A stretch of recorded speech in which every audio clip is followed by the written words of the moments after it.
Olá, sejam bem-vindos à nossa 11ª aula de leitura e comentário de O Ente e a Essência, de Tomás de Aquino. Nós estamos estudando a respeito do conceito de essência e, concomitantemente, de substância em Aristóteles e também em Tomás de Aquino.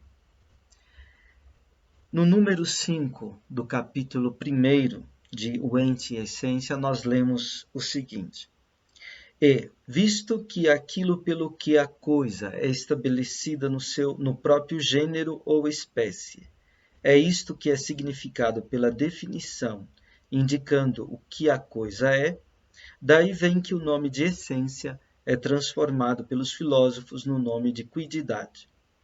E isto é o que o filósofo denomina frequentemente aquilo que algo era ser. Quer dizer, isto pelo que algo tem o ser algo. É dito também forma, na medida em que a certeza de cada coisa é significada pela forma, como diz Avicena no segundo livro de sua Metafísica.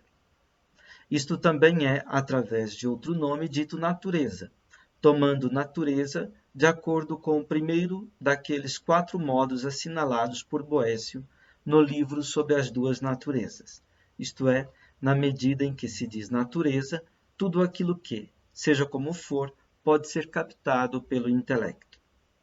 Pois a coisa não é inteligível senão pela sua definição e sua essência. E deste modo, o filósofo também diz, no 5º livro da Metafísica, que toda substância é natureza. No entanto, o nome de natureza tomada deste modo parece significar a essência da coisa, na medida em que está ordenada a operação própria da coisa, uma vez que nenhuma coisa é destituída de operação própria. O nome quididade deriva, porém, disto que é significada pela definição, mas é dita essência na medida em que, por ela e nela, o ente tem o ser. Nesses 2 parágrafos do capítulo 1, nós temos uma pluralidade, uma plenitude, uma abundância de nomes fundamentais da metafísica, da filosofia primeira, isto é, a filosofia propriamente dita. Estes nomes todos, de alguma maneira, são desdobramentos do conceito grego de ousia. Nós vimos na última aula a cunhagem filosófica que Aristóteles deu à noção de ousia. Esta palavra foi traduzida para o latim seja como substância, seja como essência. Na última aula também vimos como Tomás de Aquino e também Soares concebem a noção de substância, ou seja, o ente em sua subsistência e o ente como suporte para os acidentes. Isto é, a inseidade e a perseidade do ente. Isto seria a substância. Hoje nós iremos olhar mais de perto essa cunhagem filosófica do conceito de ousia como substância e como essência no livro 7º da Metafísica, que é o livro Zeta. Nós vamos comentar passagens do livro Zeta, tentando ver de uma maneira mais próxima esta concepção do que seria ousia. Começamos pelo capítulo 1 do livro Zeta, o 7º livro da Metafísica. Aqui, Aristóteles fala do ser nos significados das categorias Isso nós já estudamos nas primeiras aulas. E fala também da absoluta prioridade da categoria de substância. Mas para o final do capítulo 1 desse livro 7º, precisamente na linha 1028A 31B, 1028B, nós temos esta passagem famosa, né?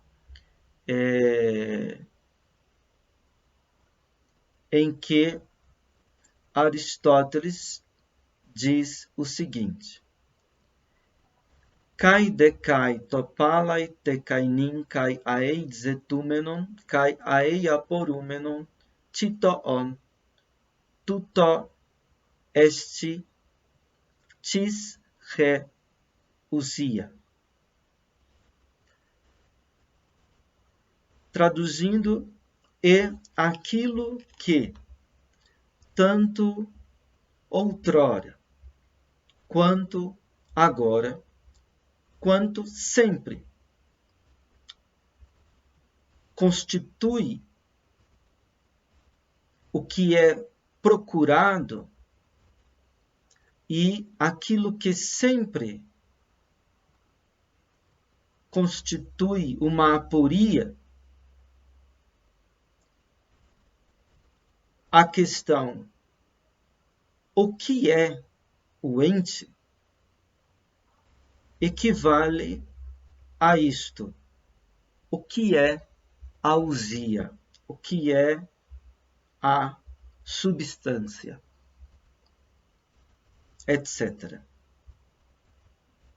Então, aqui, a palavra ousia é o mesmo que o que é o ente. Ousia quer dizer a entidade do ente. Aquilo que perfaz o ente enquanto ente em sentido primordial.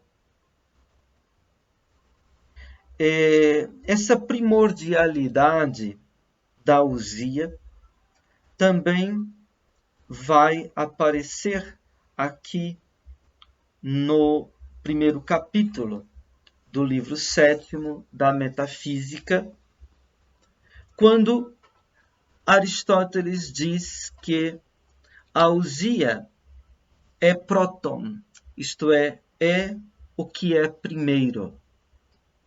E o que é primeiro em tríplice sentido, pelo logos,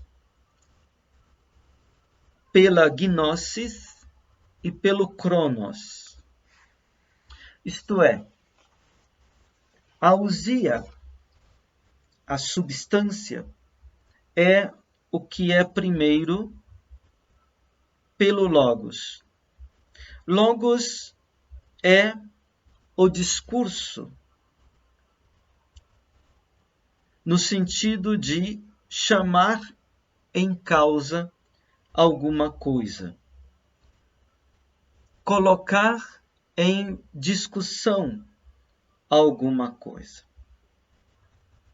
Logos é o discurso, sobretudo no sentido apofântico, isto é, de deixar e fazer ver o que é alguma coisa e como é alguma coisa.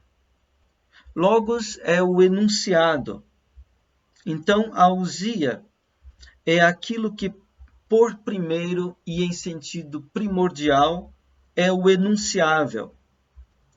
É aquilo que está em questão para ser descoberto, tornado acessível por aquele que enuncia algo de algo, por aquele que discorre, tentando deixar e fazer ver o ente naquilo que ele é e como ele é.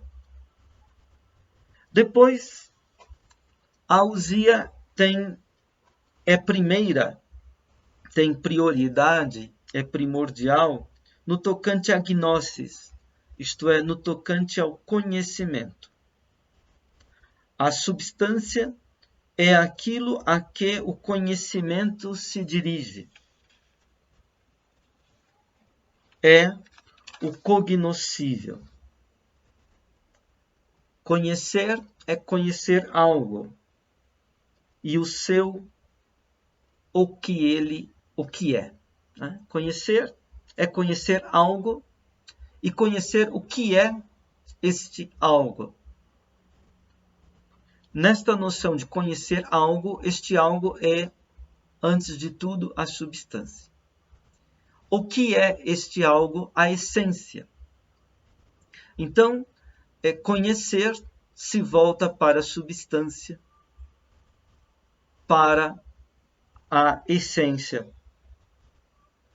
Em terceiro lugar, a ousia é o que é primeiro pelo cronos, isto é, pelo tempo. É aquilo que em todo o tempo é procurado, é investigado. Nós procuramos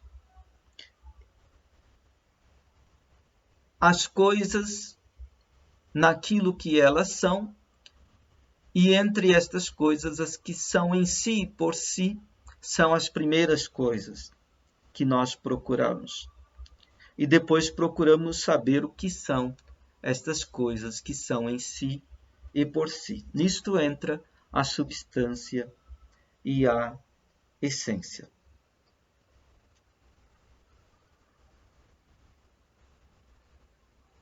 Mas para procurar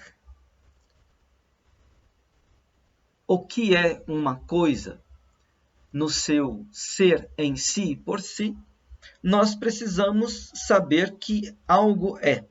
Né? Então, Aristóteles vai colocar junto com o toti estin, o que é de alguma coisa, to hoti estin, o que é. Então, para investigar, nós precisamos primeiramente saber que algo é. Porque se nós não sabemos que algo é, nós estaremos investigando no vazio. Depois, uma vez que sabemos que algo é, conhecemos o hot estin, o que conhecemos a existência da coisa, nós interrogamos pela essência da coisa. To ti estin. Então, esses dois termos, hoti estin e ti estin, eles vão dar origem, mais tarde, à noção de existência e essência. Existência é que algo é. Sabemos que algo é. Essência, conhecer o que algo é. Então, isto aparece no primeiro capítulo do livro 7º.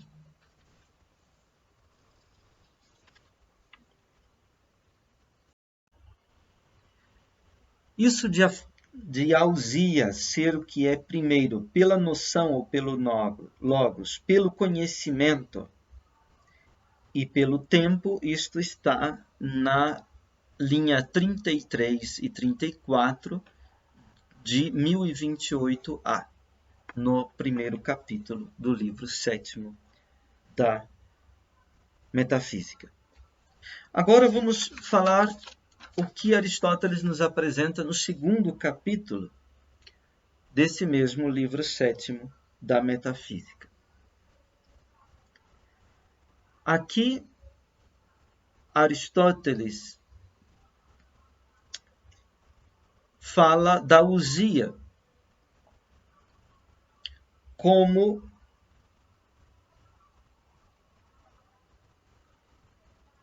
aquilo que é mais acessível à medida em que nós partimos do conhecimento dos corpos. Aristóteles diz que é opinião comum que a prerrogativa de ser substância pertença de modo mais evidente aos corpos. Corpos aqui significa aquilo que é uma presença mais constante, aquilo que está presente por si, que está prejacente, no sentido de poder ser encontrado diante dos nossos olhos, à nossa mão, a todo tempo no mundo que nos circunda. Então, ele fala dos seres como o fogo, a água, a terra. Poderíamos pensar também aquilo que deriva dos 4 elementos, as substâncias compostas, né? Os corpos mistos, né? Os 4 elementos, a terra, a água, o fogo e o ar, são corpos simples. Os corpos mistos são, por exemplo, as pedras, os minerais, as plantas ou os vegetais, os animais, né? Então, isto que nós vemos por primeiro como sendo em si, por si, são substância de uma maneira mais manifesta, né? Como nós já falamos, alguns queriam que os limites dos corpos, as superfícies, as linhas, os pontos, a unidade também fossem substância. Ou que, além das entidades matemáticas, as formas fossem substâncias, né? As ideias fossem substâncias. Bem, temos aí as noções de Pitágoras, de Xenócrates, de Platão e a sua escola, né? Todos querendo que as entidades geométricas, as entidades matemáticas e as formas fossem substâncias. Bom, mas Aristóteles vai recusar esta posição que substancializa, hipostatiza entidades matemáticas e também as formas ou ideias como queriam os platônicos. Para ele, a ousia deverá ser algo que tem uma autonomia, algo que é em si, por si, algo que é separado e que é determinado, né? Então, aquilo que não é em si, por si, mas que é em outro, não poderá receber o nome de substância. Aquilo que não é determinado, por exemplo, a espécie não é determinada, ela é determinada, mais determinada em referência ao gênero, né? Mas ela deixa indeterminados aspectos individuais, então ele não vai acolher a espécie também, os universais como substâncias. Então isso aparece no 2º capítulo do livro 7º da Metafísica.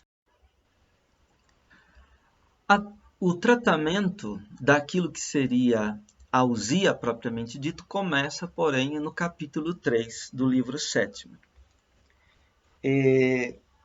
Ali, Aristóteles diz: a ousia é entendida, se não em mais, pelo menos em 4 significados principais. De fato, se considera que a ousia de cada coisa seja a essência, ou universal, o gênero e, em 4º lugar, o substrato. Em grego, legetai de ousia eime pleonachos al entetarsi gemalista. Então, disse Uzia, se não em mais sentidos, pelo menos em 4 sentidos principais. Então, aqui trata-se do logos da Uzia. O que se diz ser Uzia e qual é a noção de Uzia? Esse disse quer dizer os modos de dizer da Uzia. Esses 4 modos em que se fala da Uzia, como essência, como universal, como gênero e como substrato. Essência traduz aqui toti en einai. Toti en einai. Os latinos, Tomás de Aquino, traduz por quod quid erat esse. No número 5 do capítulo 1 do Entre a Essência, está traduzido aquilo que algo era ser. A segunda noção, a noção do universal, katolo, tokatolo. A terceira, a do gênero, genos, togenos. E a quarta, a do substrato, torripokeimenon. Então, vamos ver cada um destes sentidos.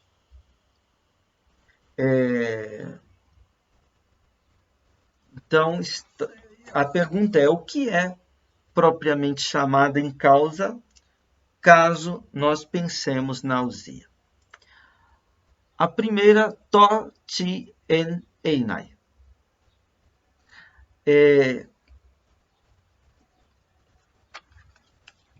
Aquilo que algo era ser.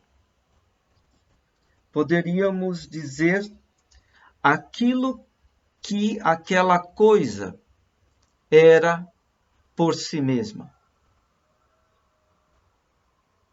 O ser aqui como o que algo era por si mesmo.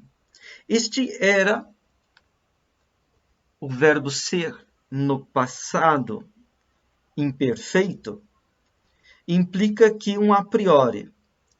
Esse passado não tem um sentido cronológico, tem um sentido ontológico. Um passado ontológico, quer dizer, o que algo já era para poder vir a ser. Né? Essa possibilidade de ser intrínseca de alguma coisa. Aquilo que algo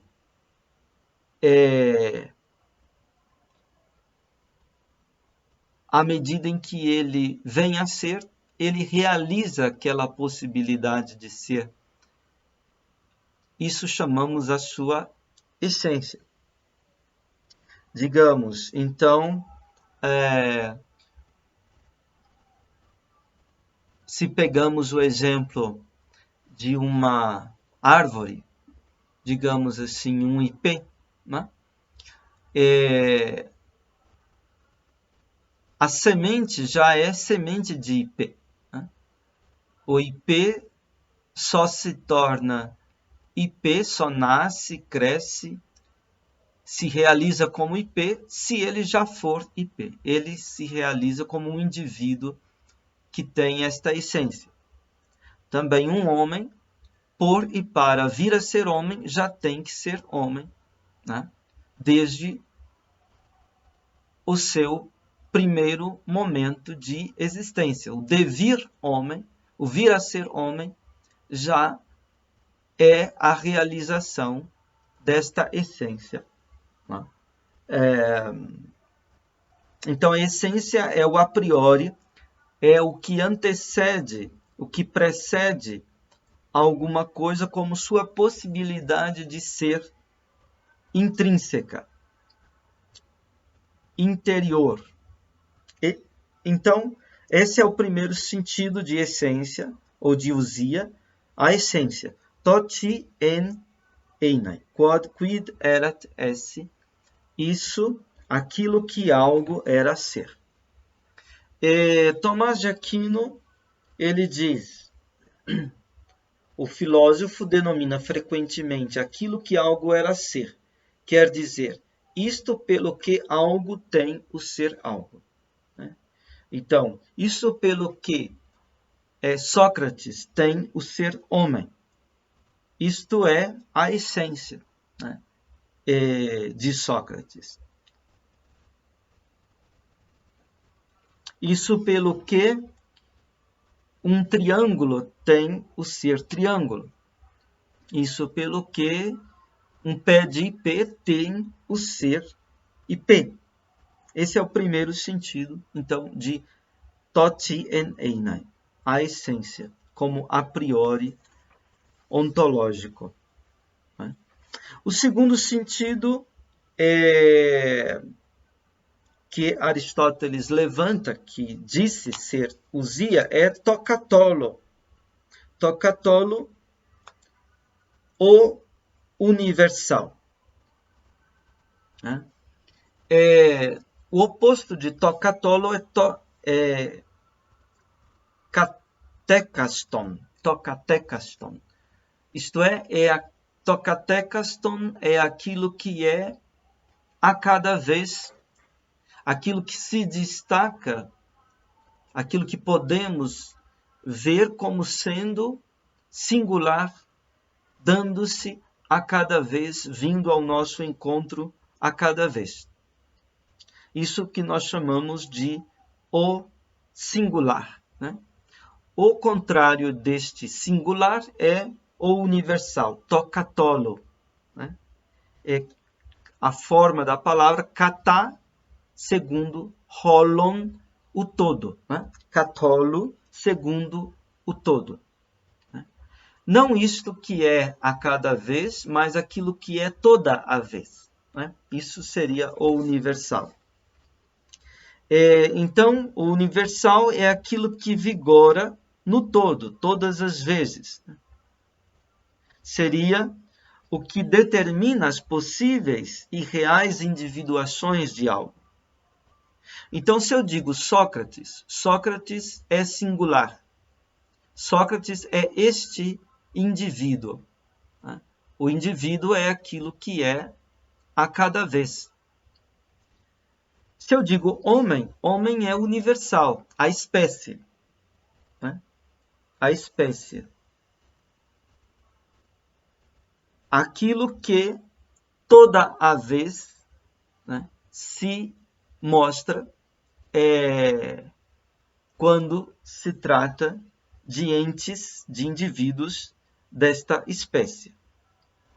O problema é que o universal, Aristóteles não vai reconhecer que o universal ele tem uma subsistência separada, né? Como o individual tem um ser em si, por si, no sentido de uma autonomia de ser, uma subsistência separada, o universal não tem, né? Depois, o individual ele é bem determinado, ele é este aqui, né? Já o universal ele é um todo não articulado, ele é um todo indeterminado nas suas articulações. Então, este segundo sentido de ousia, Aristóteles vai recusar este segundo sentido, né? Para ele, o universal não é substância primeira, né? O universal, se recebe o nome de substância, será como substância segunda, isto é, substância em sentido derivado, secundário, né? O individual é que o singular é que é substância em sentido primeiro, né? Conforme lemos nas categorias, no livro das categorias. Então, por que não tem existência separada? E por que não é um todo bem determinado nas suas articulações? Aristóteles vai recusar colocar o universal como substância em sentido pleno e próprio, em sentido primordial. O terceiro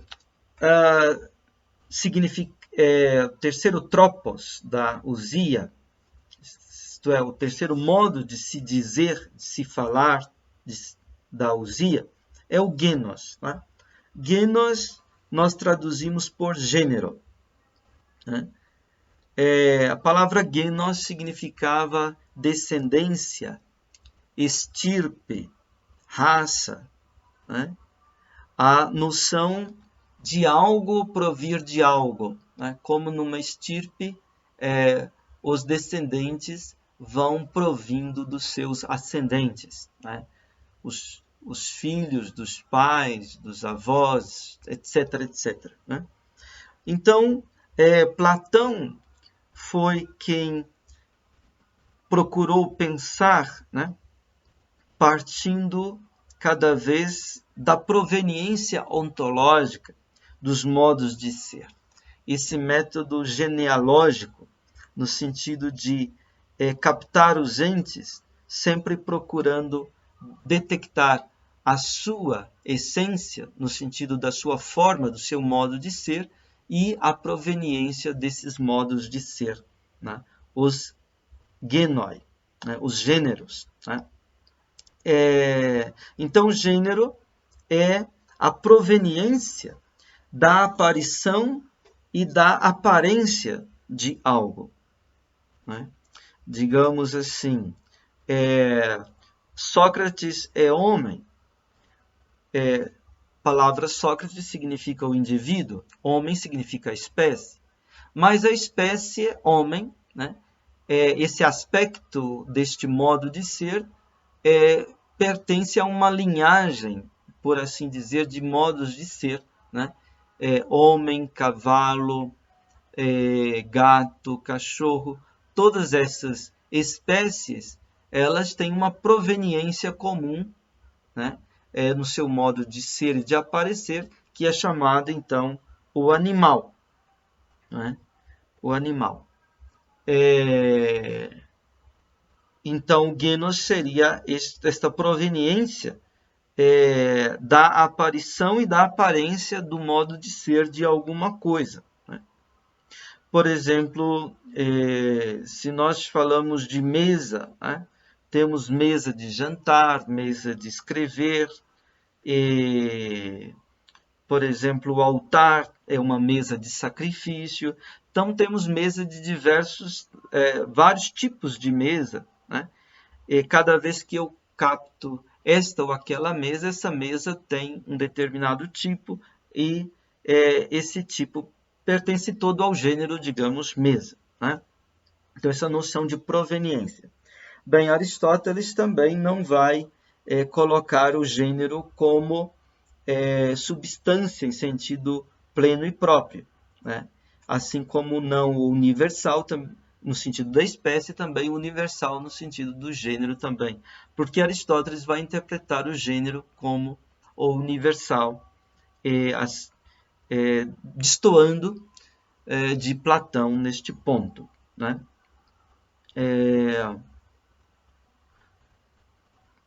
O quarto tropos da ousia, o quarto modo de falar da ousia é to hipokeimenon.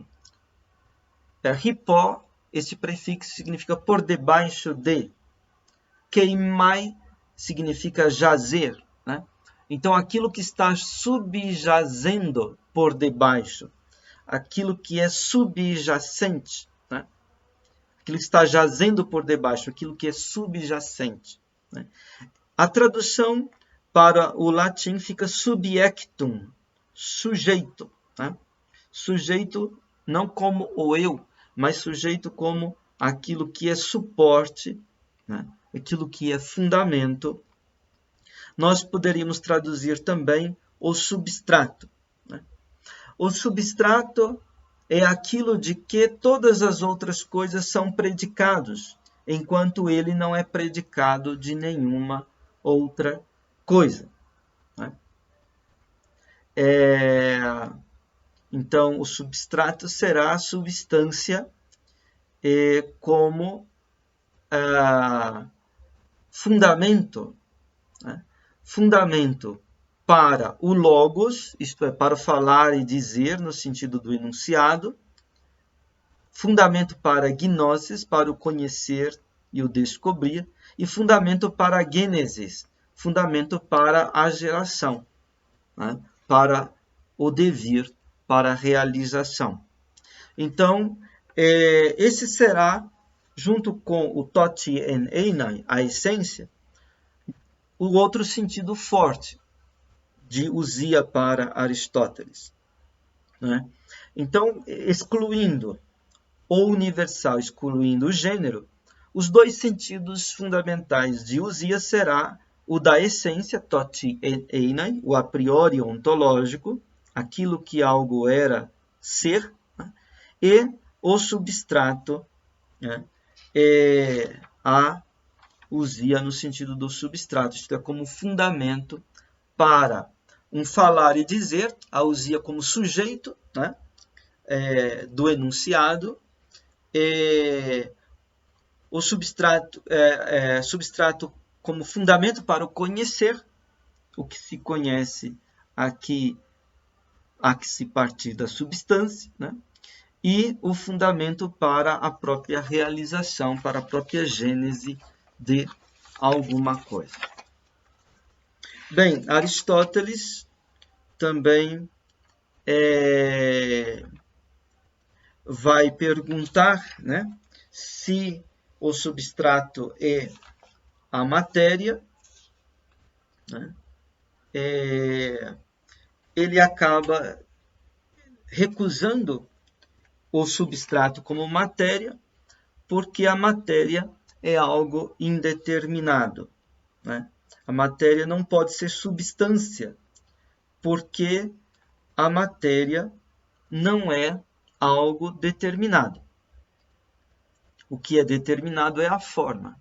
Nós conhecemos a matéria apenas através da forma, né? A inteligibilidade é, antes de tudo, a inteligibilidade da forma.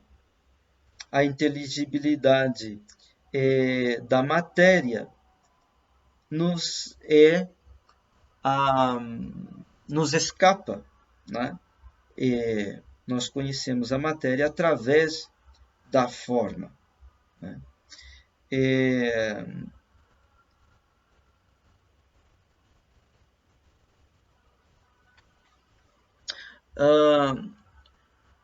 Depois, a questão do composto de matéria e forma, né? Como o composto é algo derivado, né? O composto é substância, né? Substância que põe junto matéria e forma, né?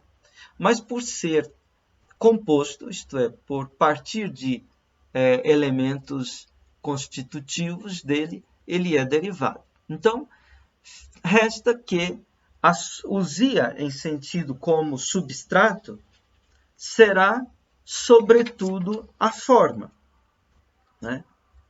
Não a matéria, porque ela é indeterminada, e o composto dependerá da conjunção aí de matéria e forma, né? O sinolon, né? Ele é posterior à constituição de matéria e forma, ele é mais claro para nós, né? O sinolon, o composto, né? No entanto, o que é usia em sentido primordial será a forma, né? Por isso que na metafísica vai se falar da forma, do eidos, como usia prote, como substância primeira, né? Se nas categorias vai chamar de substância primeira o indivíduo e a espécie será a substância segunda. Aqui na metafísica, a substância primeira será a forma. Isto é, aquilo que dá ao ente o seu ser, este ente, deste tipo que ele é, com este perfil, com esta constituição de modo de ser que ele tem. Né? Então, este é o quarto sentido. Bem, importante que a gente fixe as duas características da ousia para Aristóteles. Primeiro, que ela é horiston, ela é algo separável, destacável, né? Algo que tem uma subsistência, uma autonomia, um caráter de ser em si e a partir de si. E depois, outro aspecto fundamental é que a ousia é um todeti, é algo de determinado. Né? Então, esses dois pontos são fundamentais para entender o que é a ousia. O método de Aristóteles será a partir das substâncias que são acessíveis a nós na percepção, tá? Aisteta, as coisas sensíveis, tá? Aquelas que são acessíveis a nós numa percepção natural, as coisas que estão ao nosso redor, no nosso mundo ambiente, né? E depois é que ele vai investigar se há substâncias não sensíveis. Né? E para ele há substâncias não sensíveis, mas elas serão investigadas mais adiante. Em todo caso, elas não coincidem com as entidades matemáticas e nem com as ideias, como queriam os demais filósofos, né? Como pitagóricos ou platônicos. Né? Aristóteles vai partir do que é mais próximo de nós, as coisas. Né? Então, a gente pergunta qual é o conceito, né? Que tipo de coisas há, né? Para os gregos. Aristóteles falava, antes de tudo, os gregos, melhor dizendo, falavam antes de tudo de ta física, né? As coisas da physis, as coisas da natureza. São aquelas coisas que têm a sua gênese, o seu surgimento por si. Né? Então, digamos, as pedras, as plantas, os animais, né? Tudo que a natureza produz por si mesma, isto são coisas, são corpos e são coisas em sentido primordial, tá? Física. Depois, nós temos tapoiúmena. Tapoiúmena. Poiesis significa produção, né? Criação, produção, poiesis. Né? Poien ou poiel significa fazer, produzir, pôr em obra alguma coisa. Então, trata-se daquelas coisas que são produzidas, feitas pelo homem, os artefatos que o homem produz. Né?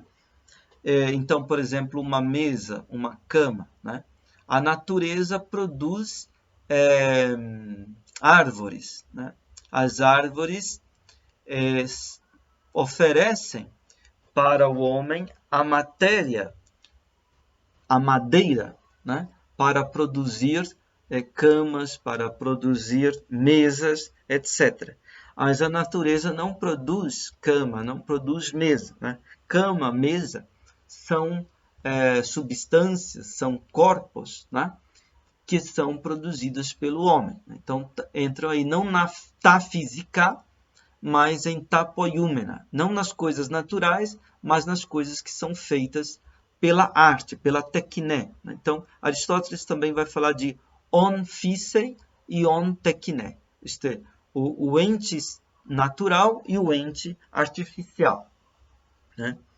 Também os gregos vão falar de ta kremata, né? Ta kremata. Por exemplo, Protágoras, quando diz aquela sentença que ficou famosa: o homem é a medida de todas as coisas, das que são enquanto são e das que não são enquanto não são. A palavra coisas nessa sentença se diz ta kremata, isto é, as coisas que estão no uso, as coisas que estão à mão, né? A palavra mão em grego é reir, né? Então, ta kremata significa aquelas coisas que estão à mão, aquelas coisas que nós usamos, né? Agora, nós podemos usar seja das coisas da natureza, seja das coisas produzidas por nós mesmos, né? Usamos a água para lavar, né? Para irrigar, para saciar a nossa sede. Usamos do sol para enxugar as roupas, por exemplo, né? E usamos das coisas naturais. Mas nós usamos também das coisas artificiais, das coisas que nós mesmos fazemos, produzimos pela nossa arte, pela nossa inventividade. Então, de ta kremata, as coisas do uso entram tanto ta física, as coisas naturais, quanto ta poiúmena, as coisas produzidas por nós, né? Depois, os gregos falam de uma maneira mais geral ainda de ta pragmata, as coisas, né? As coisas aqui têm a ver com a praxis, né? Pragmata e praxis. Pragmata, as coisas na medida em que nós nos ocupamos, lidamos com elas. Aqui vai na medida em que na nossa ação nós instituímos e produzimos muitas coisas. Então, há coisas que nem são artefatos, mas que são, por exemplo, instituições e criações humanas, né? Então, a palavra ta pragmata, as coisas, tudo aquilo que concerne ao homem nas suas ocupações e nas suas ações, né? Tudo isso, então, entra como coisa, né? Em latim seria a palavra res, né? Coisa, e a palavra res ela é quase idêntica em sua significação com a palavra causa. Isto é, aquilo que está em causa, aquilo que está em questão, né? Aquilo que nos concerne. Então, Aristóteles ele vai partir do mundo que nos circunda, das coisas da natureza e das coisas que nós usamos para poder depois chegar às coisas que subsistem em si por si, mas que não pertencem a este mundo. Então, as coisas celestes, as coisas em sentido, aquelas que não estão submetidas ao devir, né? À gênese e à corrupção, né? Então, a metafísica vai tratar dessas outras coisas mais à frente. Esse é um método aristotélico, digamos assim. Aristóteles diz que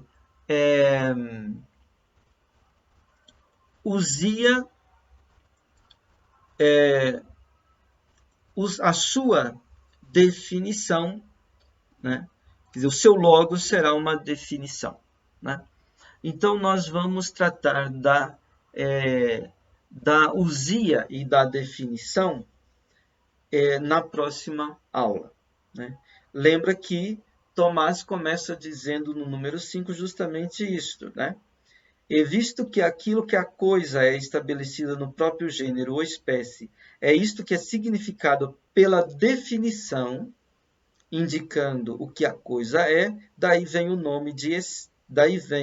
que o nome de essência é transformado pelos filósofos no nome de quididade. Então, a usia tem a ver com a definição. A essência tem a ver com a definição. Então, nós vamos ver na próxima vez o que significa definição, né? que tem a ver essência e definição. Muito obrigado pela sua paciência e até a próxima.